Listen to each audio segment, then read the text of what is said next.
السلام علیکم ناظرین، آپ دیکھ رہے ہیں دارالعلوم انسٹیٹیوٹ میں ہوں محمد اویس نصرت قاری خبیر محمدی صاحب موجود ہیں۔ قاری صاحب سے آج ہم کویسچن کریں گے۔ السلام علیکم قاری صاحب۔ وعلیکم السلام ورحمۃ اللہ وبرکاتہ۔ اچھا قاری صاحب، ہمیں یہ بتائیں، خواب کے اندر انسان اگر انڈا دیکھے تو اس کی کیا تدبیر ہو سکتی ہے؟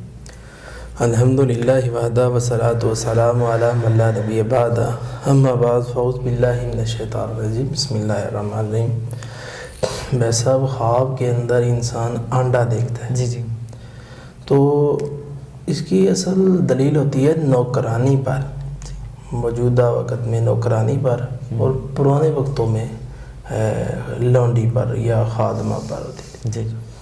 اور اسی طرح مرغی نے سامنے انڈا دیا تو اس کی تعبیر ہوتی ہے کہ بندہ جو ہے عورت کرے گا، عورت اتنا ساتھ دے گی حتیٰ کہ انسان دنیا سے چلا جائے گا، وہ آخری وقت تک وہ عورت اس بندے کا ساتھ دیتی رہے گی۔ اسی طرح خواب کے اندر دیکھا ہے کہ اس نے انڈا کھایا، یا کسی نے انڈا کھایا، جس نے انڈا کھایا اگر تو آپ اس کو جانتے ہیں تو پھر اس کو دولت ملے گی، اگر آپ اس کو نہیں جانتے پھر آپ کو دولت ملے گی۔ خواب آئی ہے نا، خواب میں آپ نے دیکھا ہے کسی کو کہ فلاں شخص انڈا کھا رہا ہے، اگر تو آپ اس کو جانتے ہیں تو اس کو دولت ملے گی، اگر آپ اس کو جانتے ہی نہیں، پتہ نہیں کون تھا، اجنبی تھا، تو اس سے مراد آپ ہیں، تو پھر آپ کو مال ملے گا، آپ کو دولت ملے گی۔ اور اسی طرح خواب کے اندر انسان دیکھتا ہے کہ میں نے سخت تھا انڈا، بڑا سخت انڈا، وہ کھا لیا، اس کی تعبیر ہوتی ہے حرام مال، غم، پریشانیاں آئیں گی۔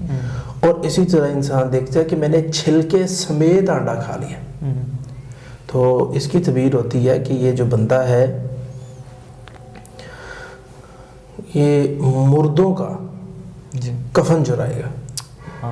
یہ جو بندہ ہے جس نے چھلکے سمیت انڈا کھا لیا ہے نا، تو یہ مردوں کا کفن جرائے گا، تو یہ اس کی تعبیر اچھی نہیں ہے، تو اس لیے ایسے خوابوں کو ضائع کرنا چاہیے، فی الفور ضائع کر دینا چاہیے، صدقہ کرنا چاہیے، یا اس کی تدبیر کرنی چاہیے۔ بہت شکریہ جی ناظرین، اگلے پروگرام میں پھر حاضر ہوں گے، ہمیں اجازت دیجیے، اللہ حافظ۔ قد صدقت الرؤيا إنا كذلك نجزي